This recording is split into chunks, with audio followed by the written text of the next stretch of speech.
I joined the game the same way I always did, just click and play without thinking. I spawned into that colorful lobby I'd seen 100 times before. Bright lights, looping music, and NPCs smiling with the same old animations. For the first few seconds, everything felt normal. But then I noticed him, an NPC standing where no NPC had ever stood before, tucked beside a wall near the edge of the map, a place players never went. His idle animation was stuttering, like it was buffering. His head was slightly tilted, as if he was listening. I walked closer, expecting a dialogue box or a quest marker to pop up, but nothing appeared. Instead, he spoke out loud. He said my username, not in chat, not in text, but in a voice that sounded strained and real. I froze. NPCs weren't supposed to talk like that, especially not without a prompt. I stepped back, and his eyes followed me, not snapping between angles like a normal Roblox animation, but tracking smoothly, deliberately. Then he said, "You're not supposed to see me yet." I laughed nervously. I mean, Roblox games glitch all the time, right? But then he added, "You always hesitate before moving forward." That's when my blood ran cold. He was describing exactly what I was doing. I typed out, "Who are you?" expecting the game to correct itself for a normal script to kick in. But instead, he whispered, "I'm the one who built this place." Before I could type anything else, the music cut out for half a second, like the whole server just hiccuped. He leaned closer and said, "I'm stuck." I tried to walk away to get some distance, but I hit an invisible barrier at the map's edge that pushed me back toward him. He looked relieved, like I'd just passed some invisible test. "Listen carefully," he said, "because the engine doesn't like it when I talk along." As he spoke, the textures on his arms started flickering, revealing wireframe geometry underneath. He explained that during a late-night update, he'd entered the game in developer mode to test collision and some new scripts, but the server crashed while his avatar was still loaded. When it restarted, his player data never returned to the back end.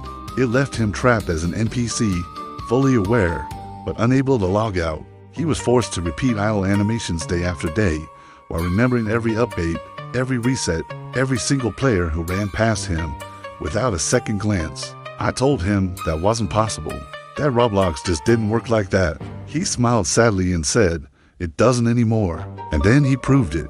He froze time. My avatar was locked mid-jump, just hanging in the air. He walked around me, commenting on my controls, my settings, even my old username that I hadn't used in years. When time resumed, my character landed exactly where he predicted. My hands started shaking. This wasn't a scripted event. This was real. He told me the only reason he could finally speak was because the map had aged. Old scripts were decaying, memory was leaking, and it was making room for things that weren't meant to exist anymore. Then he begged me to help him.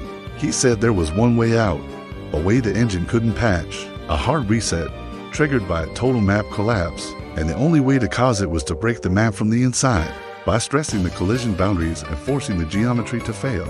I asked him what would happen to me if I did that.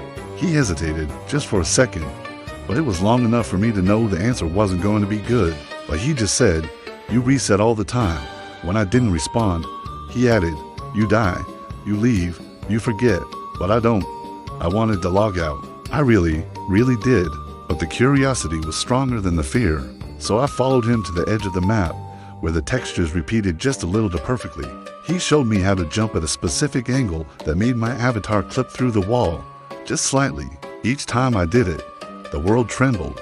The skybox tore for a single frame, revealing pure darkness behind it. The UI elements flickered like they were struggling to stay loaded. And the stranger thing was, he grew more solid the more the world broke. His animation smoothed out, his face became clearer, more human.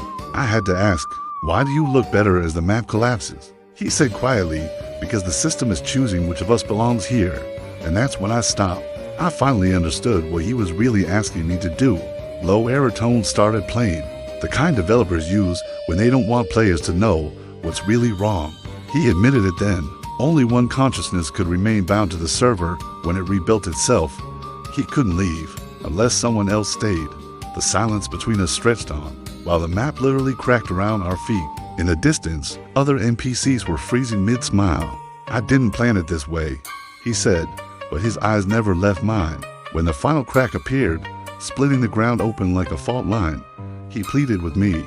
He said he just wanted to sleep, to stop being aware, to stop watching players come and go while he was forgotten. I looked at the jump button glowing on my screen. I knew one more impact would trigger the collapse. I asked him, "Will anyone remember me?"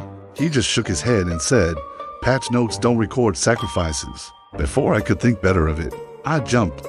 The world folded in on itself, geometry collapsing like paper, sound cutting out completely, leaving the silence so absolute it felt like I was falling through nothing.